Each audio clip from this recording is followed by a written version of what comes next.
Take me to another place where the fairy tales don't end.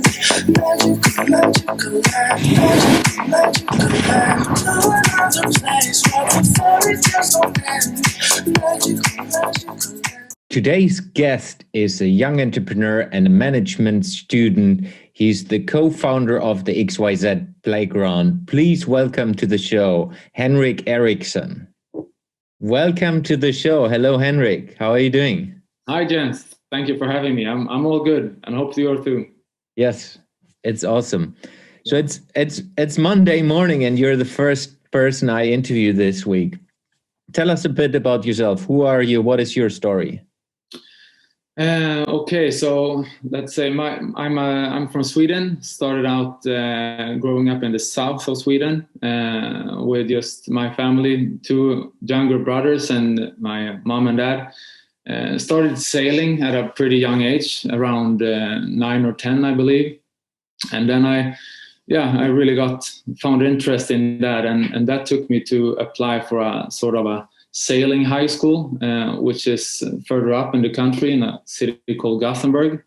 So I moved from home when I was 16 maybe, and which was a really cool thing to do, because you learn to take care of yourself. You learn to cook pasta bolognese and one or two more dishes. And then it was just for 4 years, it was just sailing at that high school, really. You ate sailing, you slept thinking about sailing. It was just all the time focusing on the sailing. And then I continued with that as well after, in the early 20s, continue with the sailing and so also study a bit on the side. That was interesting. And now I quit sailing maybe 2-3 years ago, and now it's mostly focused on the studies to get that in place as well. So I moved from the sort of competitive sporting career almost to an academic path, and just studying economics now in Gothenburg. Yeah. Then you're part of the company or the business which is called XYZ Playground. How did you grow into this? How did that happen? So I remember you posting on LinkedIn, actually, just a brief idea of what reverse mentorship might be, or what it might look like, or what it is important. And I felt that urge to just do something a bit more practical than just reading books. And I mean, it's because studying can be a lot of theory, and to do something practical, which hopefully would make a change, like this reverse mentorship, would really caught my interest right away. And then we're starting off pretty fast, just debating or discussing what a reverse mentorship program would look like and what it is.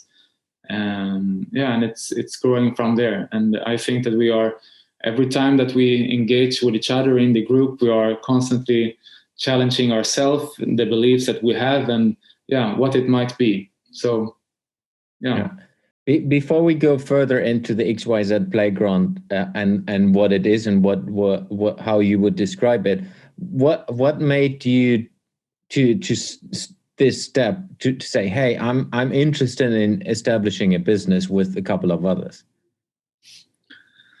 Well, I've been sort of always curious, and when I feel like my stomach is telling me, maybe this is a bit out of the comfort zone for you haven't tried this before, I feel like, okay, well, then I have to do it, to just try it. And then maybe I fail, maybe I not. It's like just going into the unknown is what really is.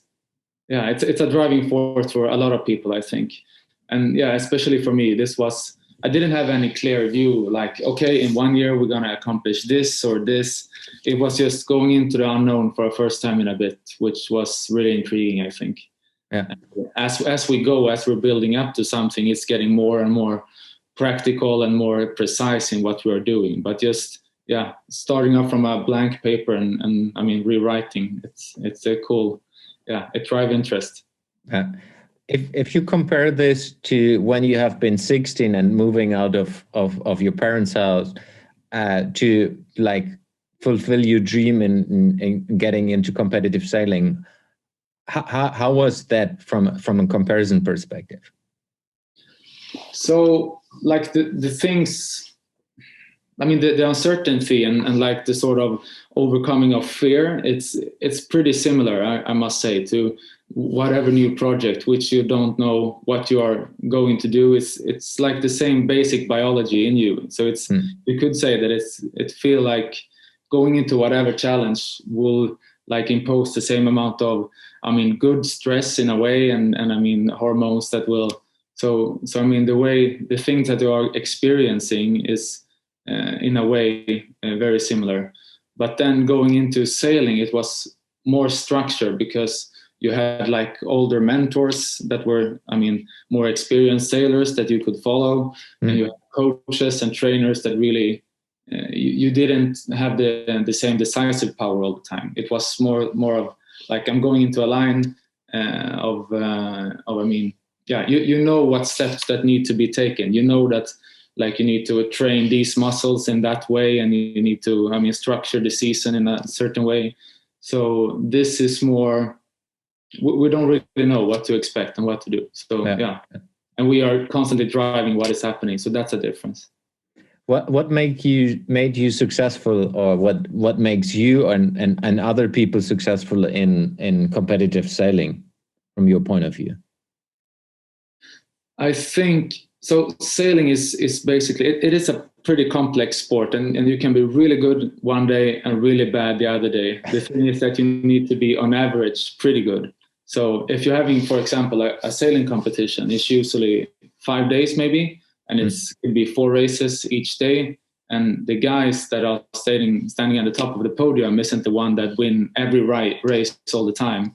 It's rather someone that is constantly 8th or 6th place in every races, because you're constantly counting scores, and the one with the lowest score is the winner. So it's more of being able to transitioning from a bad start in that particular race to don't just go bananas and take, I mean, just risky decisions without having thought those through, but to actually take the decisions yourself, and to maybe sometimes a decision on the sailing course that can be hard to take, because you will have to I mean, maybe withdraw a certain loss in one area. But if you're taking the decisions, you can sort of just minimize the damage all the time. So it's not like either you're first or you're last, but to be pretty good all the time. And yeah, and that goes the same with like sailing, the stock market, whatever. You don't have to pick the top winners all the time. You just need to be able to take your decisions yourself, and to be accountable for them, and to make the best of every situation. Yeah, now I 100% agree that this is also from a business perspective. Is like you if you see a business as a competition, you will not be on top of your game every day. No. The most important is that you focus on being on top of your game every day, and understand when you're not, how do you work with that, and how do you, like, for me, what I've seen and what made me successful in my life as well in the corporate career is always being X percentage, like 5% better than average. Yeah. That already stands out, because not everyone is always 5% better, 5% better, 5% better. Yeah. And that is, if you are setting up a business, you don't have to outperform the market with how much, you just have to be 2% better, and you're going to be the best. Yeah. You don't have to be, and I think a lot of people think that to be innovative or to do something really, you have to be really unique. You have to be like Elon Musk, you have to build electric cars and go to space. But that's not the case. You can just do something that has been done for a long time and just tweak it a little bit and do it like a few percent better. That's all it takes.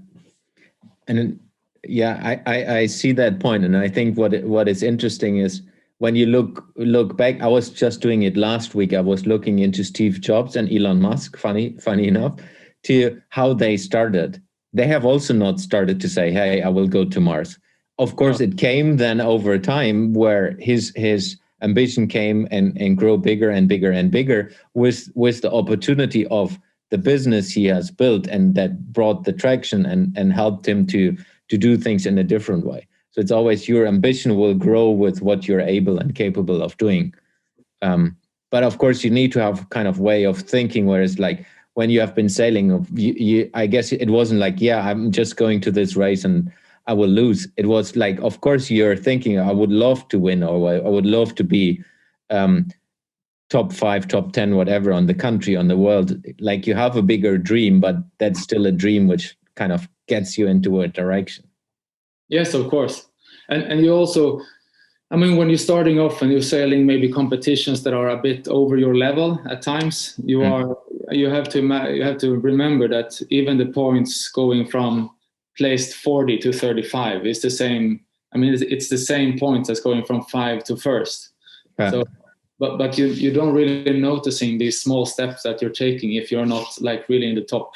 But it's not about making it to the top in whatever area you are fulfilling, but rather to just constantly making small improvements all the time.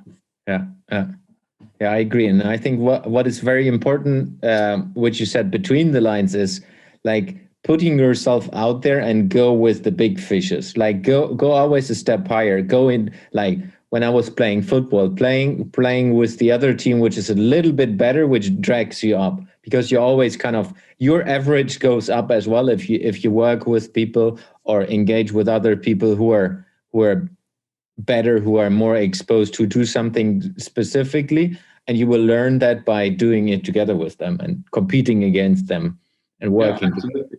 100%, absolutely. Yeah. So going back into entrepreneurship. So you're now a young entrepreneur since last year. How does it feel? How is that? What has changed from a way of thinking for you? So the change in the way I think is, or it's just, I don't know if it's different in the way I am thinking, but it is very nice to be owning your own, like what you put your hours into. That is not, you're not doing it for anybody else. I'm doing it for myself all the time. And I mean, all potential downfalls will be me responsibility for that. I will take full accountability, but also all the potential, I mean, things or land winnings going forward will also be something that I do for myself. It is really nice to work with something that you are engaged with in that way. Not only, I mean, of course, everything you do, you're doing it for yourself. But when you're studying also for the exam in a way. You're not really, I mean, it's either you pass or you're not. This is more, you create your own destiny in a way by working for yourself, which is, it's good. I don't see it as work. It's more, yeah. It's nice to be able to feel full accountability for it and to really drive it yourself. Yeah. And then if you compare this with people in your age, at least what I have felt when I was in your age, that was a no-go for me. I was like, oh, if I'm getting entrepreneur and building my own business, that means I need to work a lot more than if I'm going into a corporation. Yeah. So what are other people saying around you? I think that people are, at least from where I am now in the university sort of life here in Gothenburg in Sweden, people are actually trying to make whatever they can with their time on weekends, on nights. So there is quite a few people having small side businesses or whatever that can be, and I mean, you don't have to put in 50 hours of hours like every week. You can, I mean, you will come a far way if you start out by doing something 2 hours, but you do it every day, and you're constant in that, and then you work a bit more on the weekends maybe, and be efficient with the time. So I mean, if you have 1 hour left in a day that you could set free to do something, and you can start. You don't have to start by just setting up the business. You can just start to explore, see if you have interest in something, and just try something and learn a bit more. And you don't know, there might come a time when you think like, okay, this is something that I would like to pursue in a more professional way. And you can sort of just add up the hours, but then it won't feel as if you are actually working. It should come from, I mean, yeah, it's more, it sounds maybe a bit cheesy to say, but it's come from more passion than just having to put in the hours. Yeah. So, yeah. I think a lot of people is going in with that mindset as well. That's cool. And that's 100% how I see it for myself as well. It's like I'm working way more than I did in the corporate world, but it doesn't feel like work the whole time. It's like, this is now work for me, interviewing you and building a podcast, which is part of my business strategy and is part of what I want to do, and it's part of this empowerment movement I have started. But it's basically work. So in the end, I will get paid for doing that. Maybe not right now, but on a long-term perspective, that's an investment I'm doing into my business, and that will help my business to grow. And exactly. I think that's a good point as well. What you mentioned was this lifelong learning perspective, was like, put yourself out there, learn something, and use the time you have, especially when you're young. I can highly recommend everyone who is young, studying and reading. And when I'm saying studying, it's not about like going to university. I'm not a fan of the normal educational system. For me, it's more about like, what are the things you can learn from a real world perspective, putting yourself out there, but also reading books. Like, I have read all books I can get as much as possible. I have started with, what was it? 27, 28. I would imagine I would have started 10 years earlier reading books about business and reading books about different perspectives of the world. Yeah. So I highly recommend it to do that. So if we go into the XYZ Playground, what is that? Can you explain for people who have never heard about XYZ Playground what that is? So I would say that is the hardest thing, or the hardest question to get about XYZ Playground at this time, because basically what it is a group of people that is setting out to impose change in the way that we conduct business, and we hope to inspire leaders of today to learn from the leaders of tomorrow to be more innovative in the way that they are running their businesses. So and what I mean, if you just look at what it will actually be, or what it is set out to be, it's we want to create a safe space where you can explore ideas, or innovative ideas, or projects that maybe you don't want to bring up to the table at your company, or maybe you don't have the courage to try in your company. If you're running a small business, you don't maybe you want to discuss these things with someone else, with a new set of eyes, and elaborate what it might be in reality. And what we want to do is to have a space without rules, without consequences, where you will get a new, maybe younger perspective on your business and what you can move ahead, so you can innovate your business. So it is, you could say it's coaching, you could say it's mentoring. It's what it will actually be is yet to be found, but that's the basic idea behind it, at least. Yeah. If we take this way of thinking from your perspective, what's not working in today's society and what's not working in the world, that you have set up this way of thinking and want to explore that?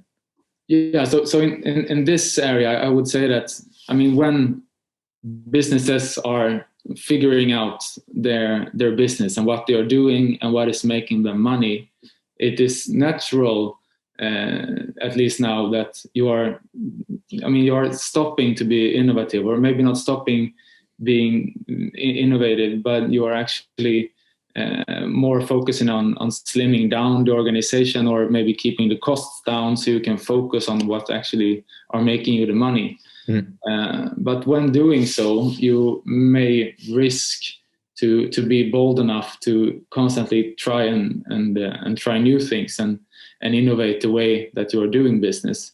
So that transition from being really, because every company start off by having, great ideas and want to change something, but then as time goes and you really learn your business, you sort of distracting a bit from that and sort of trying to be more efficient.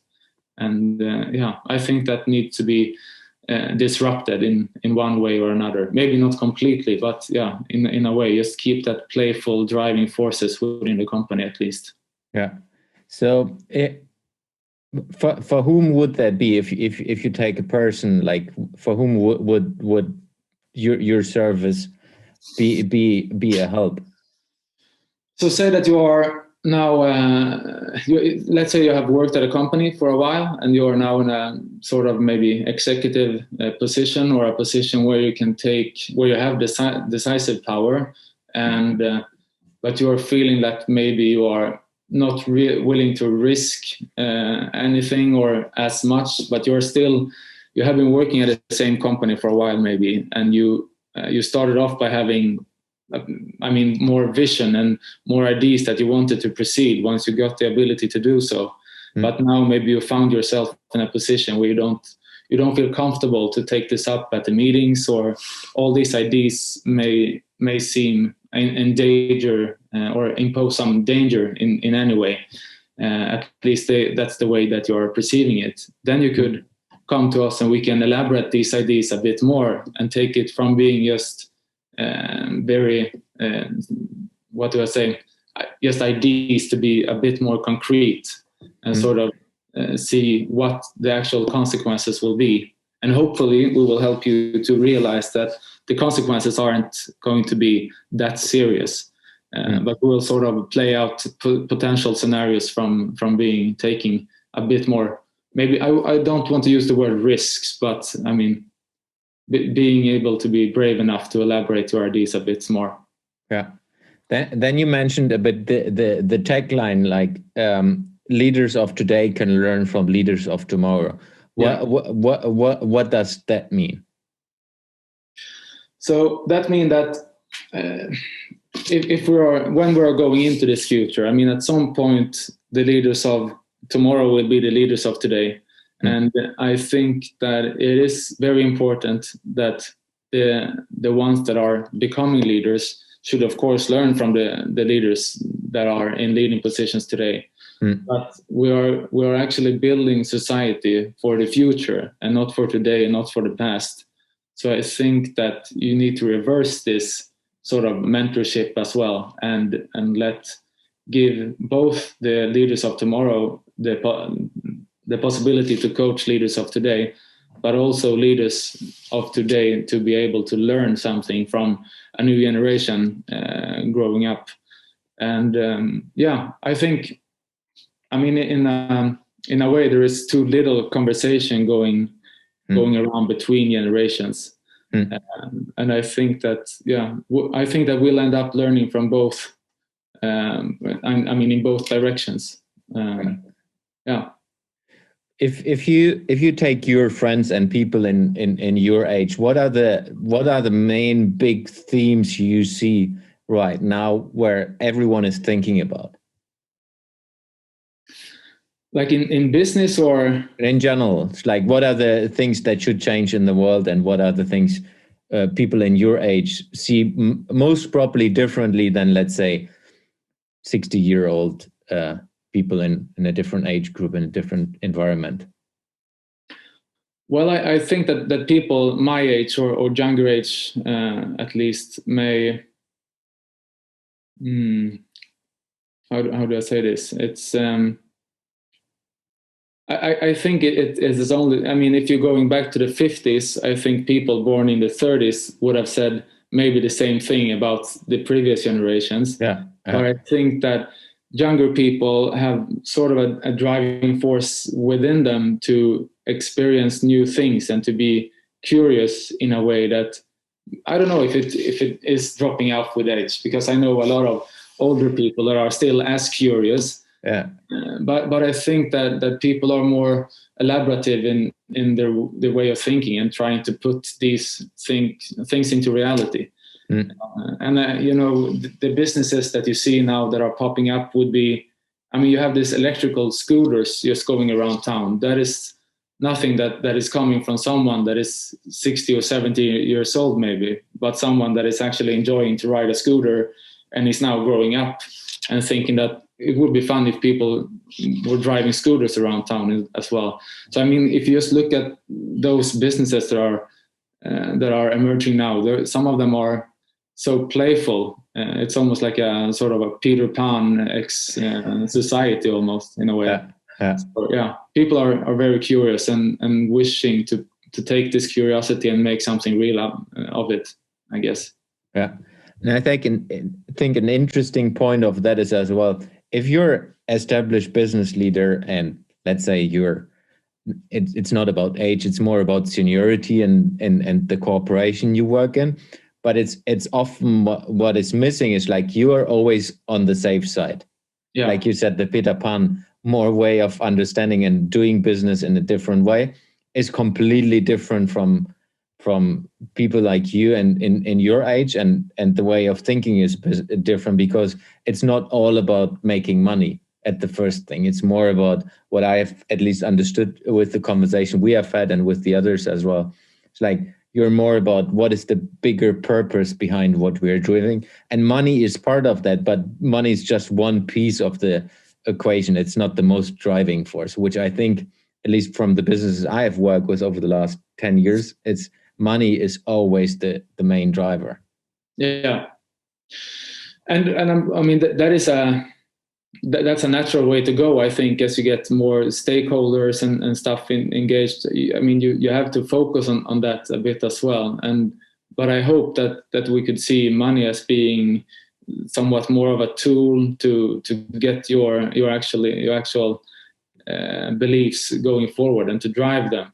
And it should be a driving factor in not the end station, I believe. Yeah.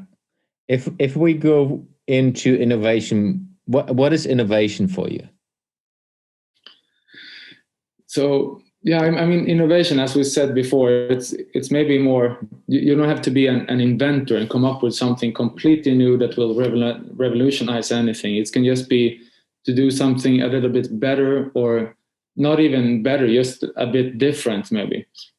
Yes, I have one example that is close to mind now. Last week, my girlfriend and two friends of hers, they launched a business selling coffee, and they're selling like the same coffee that all the coffee shops are and in the same paper cups that everyone are. But instead of having like a coffee shop, they have baristas with coffee in backpacks with a hose connected, so they can just pour the coffee as you go. And it will take like 5 to 10 seconds to buy this coffee. You don't have to stand in a line. But it is, I mean, it's the same coffee that you are selling. And the coffee shops are actually not, I mean, they're not by definition losing, because before maybe they had, let's say they had 100 customers that went into the coffee shops, and they all paid like $4 or $5 for a coffee. But 15% of them, 15 people, just wanted to get a quick coffee and then move out. Now they can buy the coffee like from a barista with a backpack instead, and the coffee shop can focus on actually providing like a good atmosphere and making the experience for the existing 85% very much better. And they could charge like a higher premium as well. Or they could merge with the backpack guys and, I mean, say that we don't care about the profits, but we'll provide you with the coffee, just have our logotypes on you and on the cups and stuff. And be like a side business for them as well. And that is just better serving like the customers. It's not stealing someone's business. It's just providing better value. And yeah, if someone just raised, and it's so transparent this as well, because you can see that they are just selling with backpacks instead, and it's so transparent. So if anyone wants to do the same, you can just go out and do that, and it will forces them to be a bit more innovative as well. Yeah, that is innovation for me. I love that way of thinking as well, because for me it's not about stealing anyone's business. It's really focusing on the value you can provide, and the value is what the customer and consumer will get from you. And that's the most important. If they have a need that gets fulfilled in different ways, then they will go for the most convenient and the most valuable way for them to get that needs fulfilled. If they just want to have a coffee, in your example, then they go for the easiest way to get a coffee, which is of course good quality, and all of that is that needs to be there. Yeah. So if you think about large corporations, what from your perspective is not working with innovation in that field? Well, maybe I would say that there is so much, or I think that people think that there is so much at stake in being a little bit, to have the courage to try something new. And let's say if a large company has been around for 150 years and nothing much have changed in their business in 20 years, it may be that they are still in business because they are so big. Maybe it may not be that they are actually doing the best of what they could actually do, but they are actually. I mean, I think you get blind for opportunities if you don't try and put yourself in a bit more curious position, or a bit more to let yourself be influenced by other people or by other ideas, to just go, I mean, and conduct the way that you have always been doing it. Yeah. And I think it's natural as the larger our organization grows that it will be more focused to just follow the same patterns in a way. Yeah. What I always say is like they're kind of safeguarding that they're not changing too fast because they're successful in one thing, and they want to get as much as possible out there. So they're not, and some even to the extent of they're focusing so much on keeping the existence that they will lose their existence because they're not innovating. Yeah, exactly. So if you take the way of thinking of XYZ Playground again, so if there's something, a project, imaginary project, something you would love to do with XYZ Playground, which is experienced by everyone in the whole world, what kind of idea would you go after? I don't think I completely understood that question. Like, what if we are going to? So there's an initiative you do with the XYZ Playground. Yeah. That's visible for everyone in the whole world. What is a kind of initiative you would like to pursue? Oh, that people could like follow and yeah.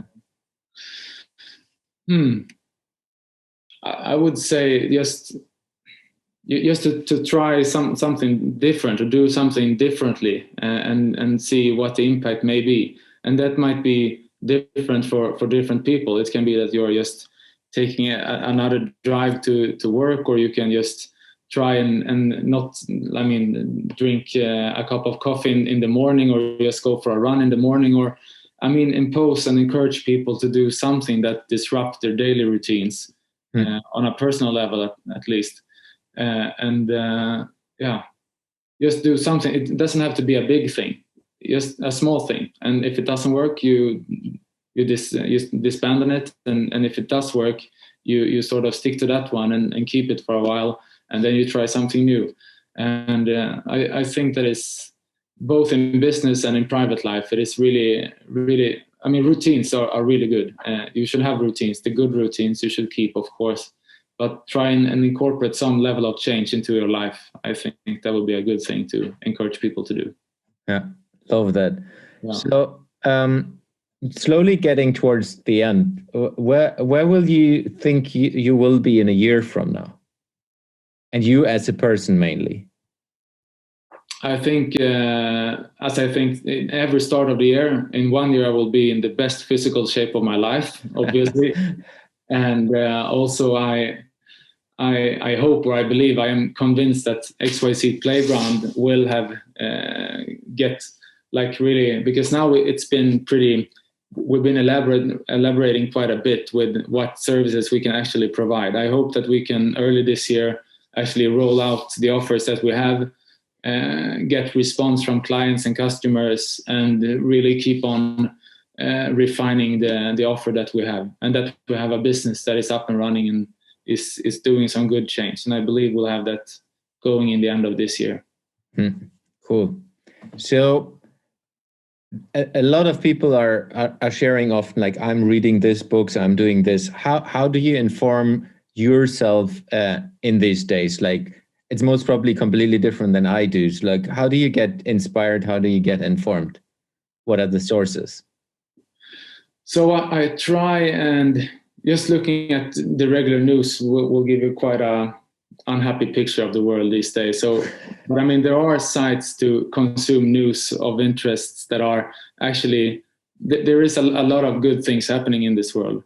So there is a site called The Entrepreneur that is posting, I mean, just, it can be really small issues or small topics that won't be covered in any of the larger press. It could be like, I read a few months back that these guys in South America are producing skateboards out of fishing nets, and taking the plastic out of the fishing nets that is just out floating at sea, and they're making plastic pellets of them and molding them into skateboards and selling them. I mean, that wouldn't be taking any room in like regular news media, but this is the kind of things that if you just go to this sub sites like Entrepreneur or those kinds of news sites will get you those kind of nuggets, which is really intriguing, I think. And of course, always try to read something new, even if you don't finish the whole book. Just opening a chapter and read that chapter will give you something. So just looking for those small things all the time. Where can people find you and reach out to you? So if someone would like to reach out to me, I have my email address would maybe be if you have a direct question, that is henrik.b.eriksson with K and 2 S at gmail.com. Or you can follow me on, just shoot a friend request on Facebook or Instagram as well. Awesome. Cool. Well, it's great talking to you, Henrik. Thank you very much for your time. No problem. And was real pleasure. Yeah, the same for me. Nice talking to you. Thank you very much. Thank you. Take me to another place where the fairy tales don't end. Magical land, magical land. To another place where the fairy tales don't end. Magical land.